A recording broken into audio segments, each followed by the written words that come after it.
আজকে সকাল থেকে ভাবছিলাম একটা মোটিভেশনাল স্টোরি পোস্ট করব। আমার কাছে অনেকেই আসে যারা নিজের একটা সুন্দর পরিচয় এই সমাজের বুকে তুলে ধরতে চায়। আবার অনেকে আছে যারা হয়তো কোনোদিনও ব্যবসা করেছে কিন্তু তারপর ব্যর্থ হয়েছে, আবার ভয় পাচ্ছে জীবনে কিছু করার জন্য, নতুন কিছু শুরু করার জন্য। আবার অনেক ট্যালেন্টেড ছেলে মেয়ে আছে যারা চাইলেই একটু যদি মেন্টালি সাপোর্ট পায় অনেক কিছু করতে পারে, অনেক ভালো জায়গা অ্যাচিভ করতে পারে, কিন্তু তারা ভয় পাচ্ছে যদি কোনো কারণে ব্যর্থ হয়।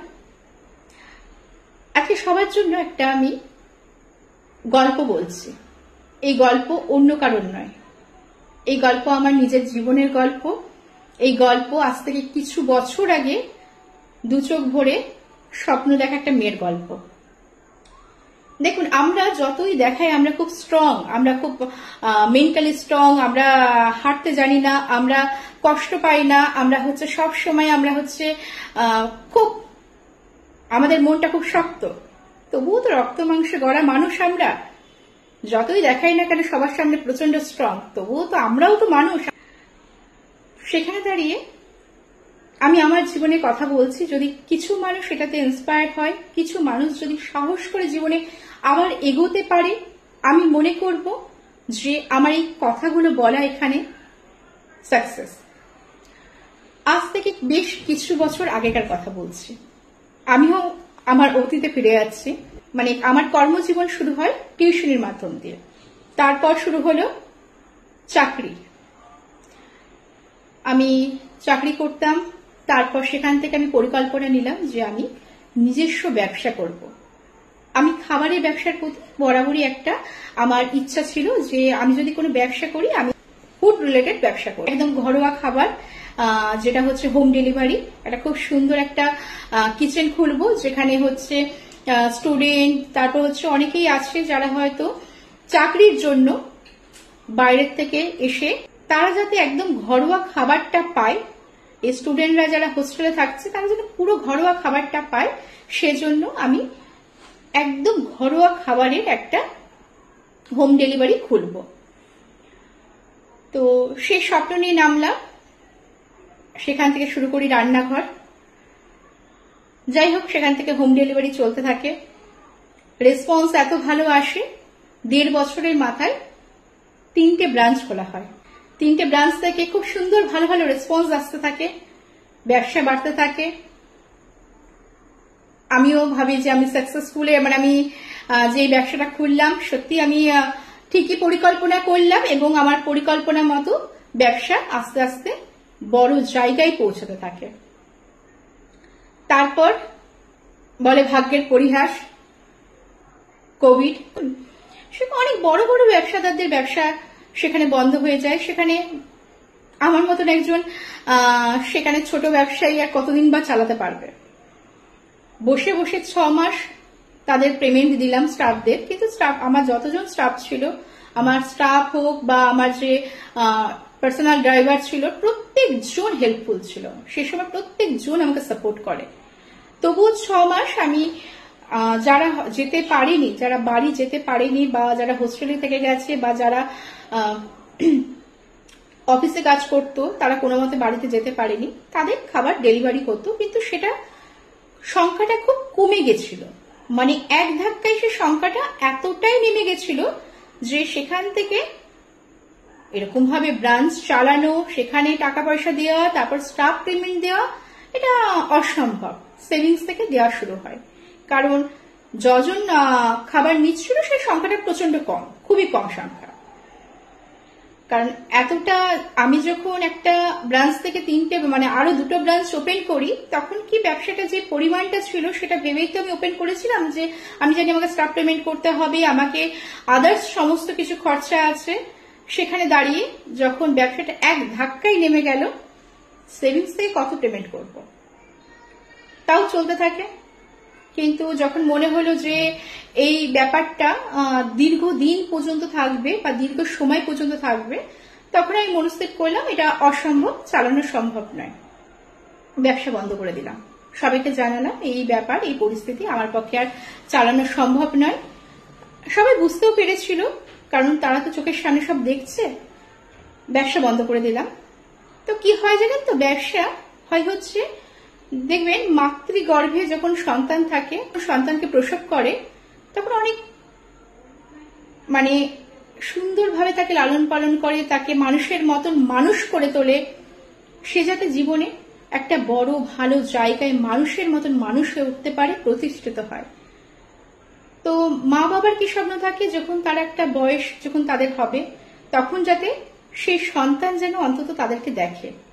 তো ব্যবসা ওরকম, যে একটা ব্যবসার প্রতি সকাল বিকাল রাত সমস্ত দৌড়ঝাঁপ, যে ব্যবসাটা যখন একটা বড় জায়গায় পৌঁছাবে, একটু যেন অন্তত সফলতার মুখ দেখতে পাওয়া যায়, একটু যেন অন্তত একটু যেন মানে দেখুন, যারা ব্যবসা করে তারা কোনোদিনও নিশ্চিন্তে বসতে পারে না, কিন্তু একটু যেন যে হ্যাঁ, যেটার জন্য আমি খেটেছি সেটা একটা জায়গায় পৌঁছেছে।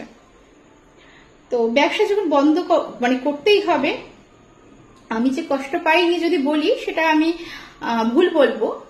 প্রথমেই বললাম না, যতই স্ট্রং দেখাই না কেন, আমরাও হচ্ছে রক্ত মানুষে গড়া একটা মানুষ। যে আমরা বলি না ওমেন পাওয়ার, মেয়েদের মধ্যে মেয়েরাই দুর্গা, মেয়েরাই কালী, মেয়েদের মধ্যে অনেক ক্ষমতা আছে, মেয়েরা স্ট্রং হয়ে ওঠো। খারাপ একটু হলেও, একটু কি বলবো, প্রচন্ড খারাপ লেগেছিল, কারণ নিজের হাতে গড়া একটা সুন্দর বাগানকে আস্তে আস্তে মানে শেষ করতে হচ্ছে। তো যাই হোক, সেখানে তারপর ওটা বন্ধ করে দেওয়া হয়। কিন্তু বন্ধ করে দেবার পরে যদি আমি এটাই ভাবতে থাকি যে আমার একটা দিন আমি একটা ব্যবসা শুরু করলাম, সেখান থেকে আমি একটা ব্যবসাকে খুব ভালো জায়গায় পৌঁছালাম, সেই ব্যবসা বন্ধ হয়ে গেছে। মানুষ আপনি এখন প্রেজেন্টে কি আছেন সেটা দেখবে।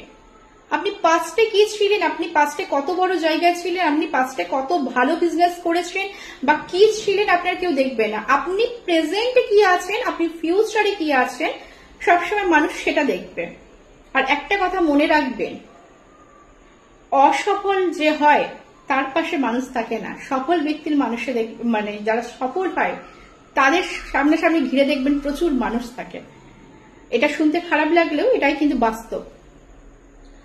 তো সে সময় আমি নিজেকে নিজে বোঝালাম যে আমি যদি এটা নিয়ে বসে থাকি, অসম্ভব। আর আমি খুব বাস্তববাদী, আমি বাস্তবটাকে খুব মানতে আমি জানি যে বাস্তবটা যদি আমি না মানি তাহলে না সেটা বোকামি।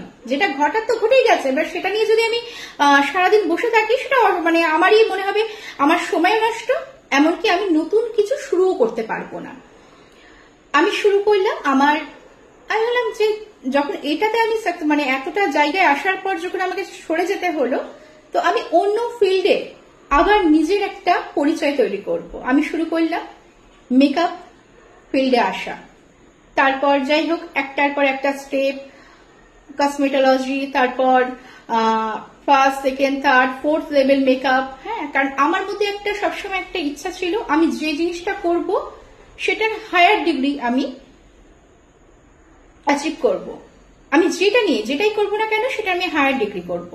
যখন আমি এই ফিল্ডে আসলাম, এটাতেও প্রচুর পড়াশোনা করতে হয়েছে, প্রচুর পড়তে হয়েছে, দিনের পর দিন বাড়ি ছেড়ে দূরে থাকতে হয়েছে। তো যাই হোক, সেখান থেকে আমি যখন সমস্ত কিছু কমপ্লিট করে আসলাম, তারপর যে জায়গায় আছি সেটা আপনাদের সামনেই আপনারা দেখতে পাচ্ছেন।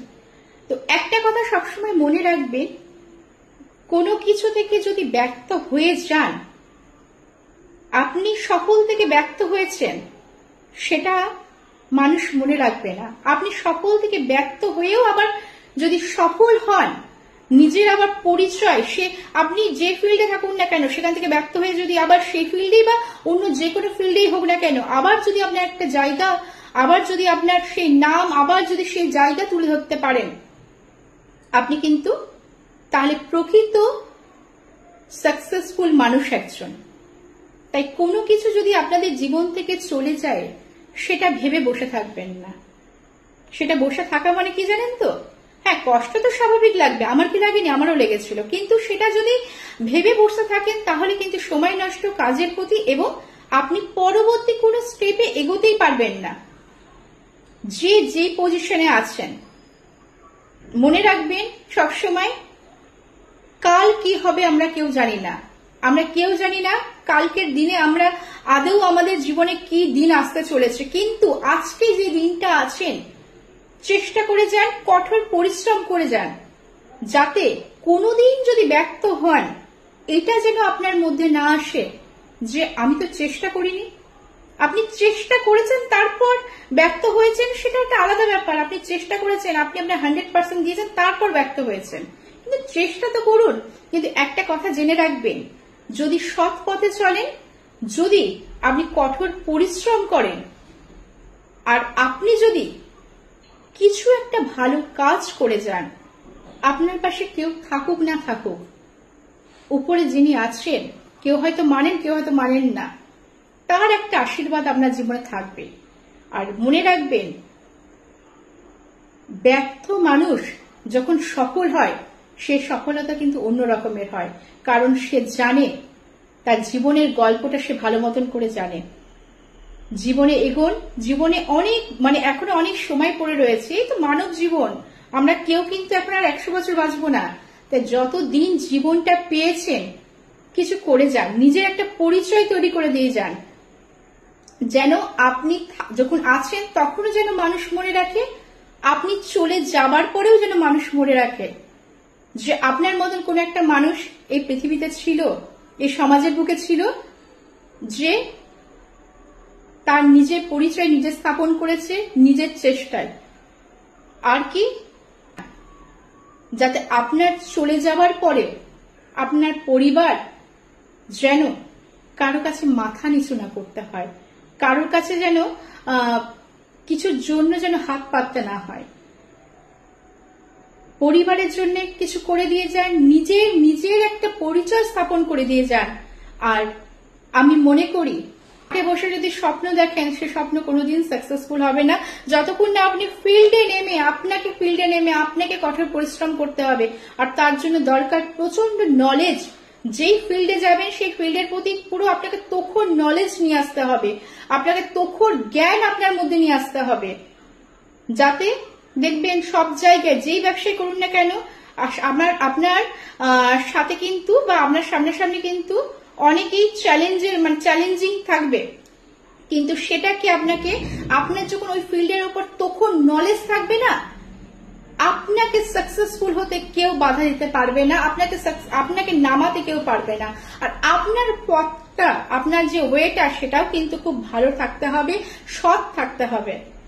কেউ না থাকুক, উপরে যে ভগবান আছে, সে ভগবান আপনার সামনে আপনার সাহায্য করার জন্য আসবে। আর যারা ভগবান মানেন না, তো সেখানে তো আমার কিছু বলার নেই, তাদের জন্য একটা কথা বলছি, কাজই হচ্ছে ভগবান, কাজই হচ্ছে আপনার ঈশ্বর। সেই কাজটা করে যান, আপনি সফলতা পাবেন, জীবনে এগিয়ে যান। এই তো কটা বছর আমরা জীবনে পেয়েছি, দেখতে দেখতে পেরিয়ে যাবে। সবাই বার্থডে যখন উদযাপন করে, আমি মনে করি একটা করে বছর আমার কমে যাচ্ছে। তার মধ্যে তো এখন ইয়াং ছেলে মেয়েদেরও দেখা যাচ্ছে নানান রকম, যাই হোক, জীবনে অনেক দুর্ঘটনা হচ্ছে। তাই কিছু করে যান, যতক্ষণ আছেন কিছু করে যান, যাতে মানুষ যাতে আপনাকে আপনার যখন কথা বলবে, তারা যেন সফলতার মধ্যে কথা বলে, ব্যর্থতার মধ্যে যেন আপনার নাম না থাকে, কিছু সফল মানুষের মধ্যে যেন আপনার নাম থাকে। জীবনে কিছু করে যান। আপনাদের কাছে অনুরোধ করব, আপনারা নিজেদের ভালোর জন্য, নিজেদের জন্য কিছু করে যান, কিন্তু তা বলে এটা নয় সামনের ব্যক্তিকে কোনোদিন ছোট চোখে দেখা। নিজেরা তখনই আপনারা সফল হবেন, আপনারা যখন একটা বড় জায়গায় অ্যাচিভ করছেন, তার সাথে সাথে আপনার ব্যবহারটাও যখন ভালো থাকবে। ভালো থাকুন, সুস্থ থাকুন, আর যতটুকু সময় পেয়েছেন আপনি আপনার কঠোর পরিশ্রমের দ্বারা আপনি আপনার ভাগ্যকে ফেরান, আপনি আপনার নিজের একটা পরিচয় তৈরি করুন। ভালো থাকবেন।